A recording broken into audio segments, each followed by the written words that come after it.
in January 2023, ChatGPT had just been out publicly for like a month and a half or a month at that point. And I remember being on a call for the mastermind that I was running at the time. And somebody was talking about ChatGPT, and we as online business owners, like a squirrel, like, keeping focus is a hard thing to do. There's so many different directions, especially with AI. But I remember somebody saying like, yeah, I was using ChatGPT to do this one thing, and it's kind of cool. And people started to like glob onto that, if you will. And I remember saying to them, look, you all, like, this is a shiny object.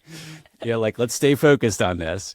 And then probably 2 weeks later, I was having a hard time coming up with podcast titles for my show.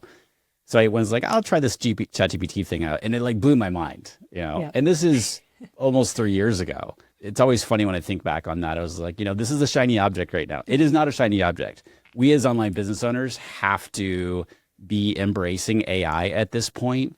It's pretty much a non-negotiable. Now, what that doesn't mean is to replace the human side and the human aspects of business. I think that a lot of people think like I should implement AI into the business, or I keep hearing that I should do it, they automatically go to, well, it's going to like dehumanize my business, and especially in the health coaching space.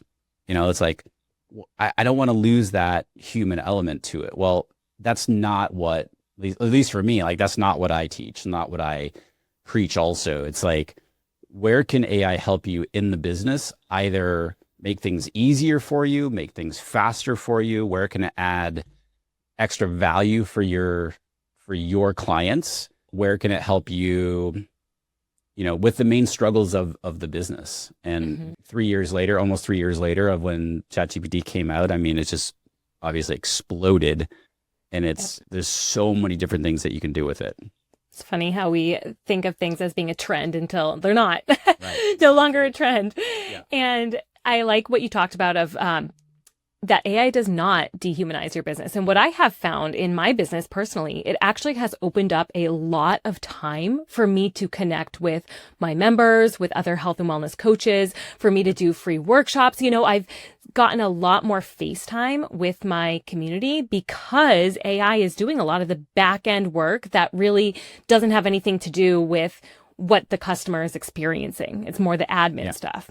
Yeah, exactly. Again, a lot of people don't think of it that way. Like they think it's just like going to replace them or replace somebody on if they have a team, it's not always the case. The idea is for AI to be sort of your partner, if you will. And exactly like you're talking about it is, how can I leverage it to free up time to do higher leverage activities or things that I really want to be doing in the business, like connecting with your members and clients on a more consistent basis.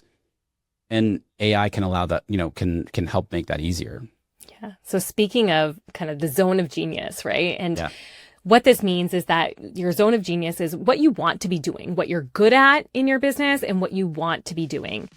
Thank you for watching this short clip. To watch or listen to this episode in its entirety, view the description below. See you next time.